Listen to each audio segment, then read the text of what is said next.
Hello, I'm Adam Bricker, DP of Chef's Table.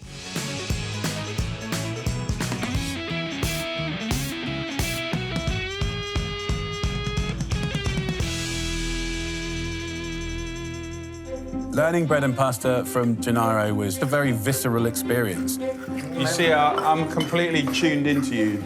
It's the 10-year anniversary of Chef's Table. This Legend season is one of our most exciting seasons. We shot the first episode of Chef's Table in Australia. I went down there with Brian McGinn, who also directed this Jamie Oliver episode. When we started shooting in 2014, Chef's Table was the first documentary series on Netflix. Netflix has always really pushed the envelope from a technological perspective. They were one of the earliest streamers to be pushing things out in 4K, eventually in HDR. So in 2014, we needed to capture this for a 4K finish. From the get-go, we've always used Red cameras. They had the right resolution, the right size for these small kitchens. Over the course of the 10 years, we've just been keeping pace with the technological progression of the cameras and sort of always trying to shoot on the latest thing.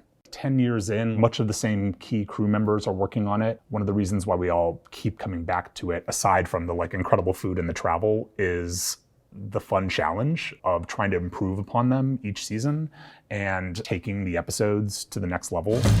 It's not if someone's going to learn to cook or love food, it's when. Chef's Table was created by David Gelb. David Gelb had made this documentary, Jiro Dreams of Sushi, a really beautiful independent film that came out in 2011. I remember seeing the film in theaters and then changing all of my plans for that evening and immediately going and getting sushi. It was just a very visceral cinematic experience, mouth-watering and heartwarming, and served as the foundation for Chef's Table. We wanted it to be very filmic, inspired by Jiro, and we also knew that we wanted to tell these chef stories with the intention that they deserved. So we made a few technical decisions. So it's a single camera show. We're not hosing things down and capturing a bunch of content to figure out later in the edit.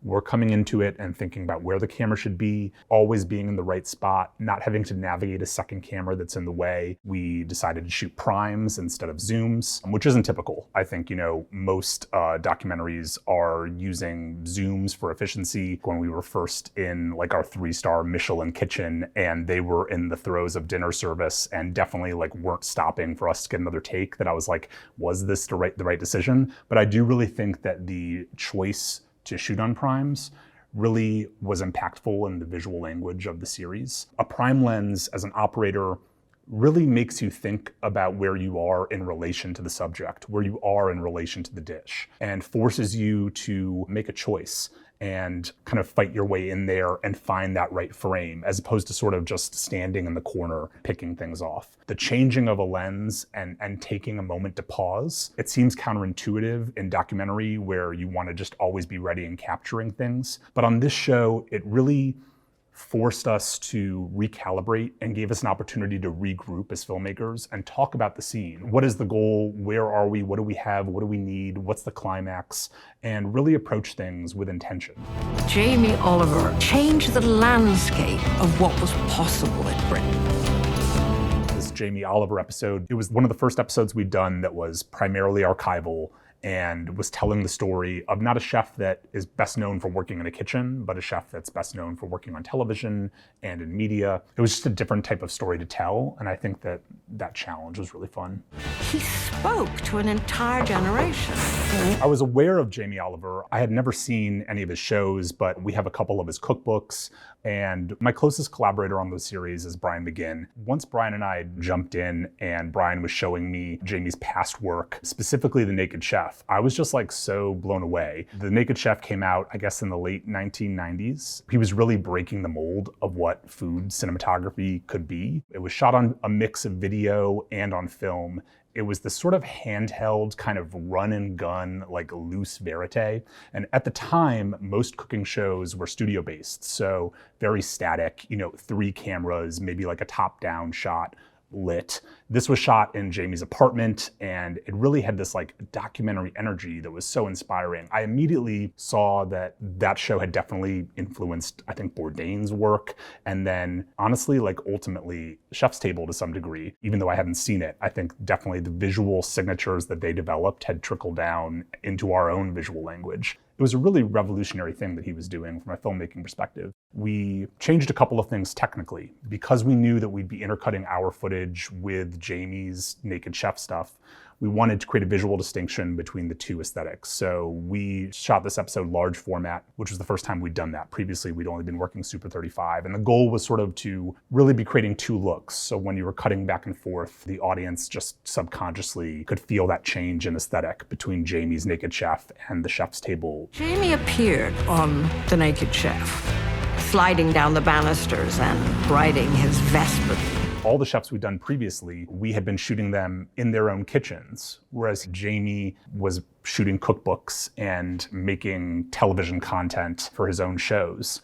And we were sort of doing this meta thing of a chef's table episode of someone cooking for TV. And so that was really interesting, I think, to explore. And it was really fun to be doing a chef's table version of behind the scenes photography in a way. When we're shooting other episodes with other chefs in their kitchens, we'll often be able to pause and say like, okay, we missed focus on that one dish. Let's do it again. We definitely had to keep up with Jamie on this episode. Like the television production schedule stops for no one. So it kept us on our toes. I knew there was a whole world of joy, fantasy, entertaining by cooking and bringing cooking into your life. The food in the kitchens, you're in a documentary setting, so you can only control so much. It's really, for the verite stuff, a less is more approach. Like turning lights off has been one of the most impactful things that I've learned, as opposed to necessarily adding. So it's sort of just keeping it really simple, like keeping things all a really neutral color temperature, trying to make sure that there's a single shadow on the dish.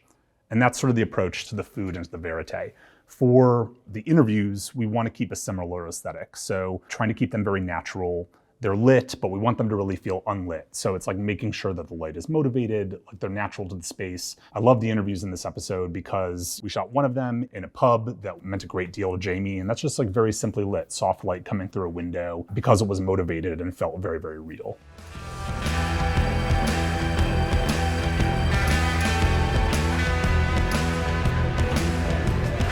For this food symphony, we were inspired by Jamie and his book shoots. We had shot a wonderful kind of behind the scenes verite scene of Jamie capturing photos for an upcoming cookbook, and that inspired the lighting design for the food symphony. We wanted to maintain that behind the scenes element. So you see the dish and it's on sort of like a tabletop surface, and we production designed little elements in like Jamie might for a book.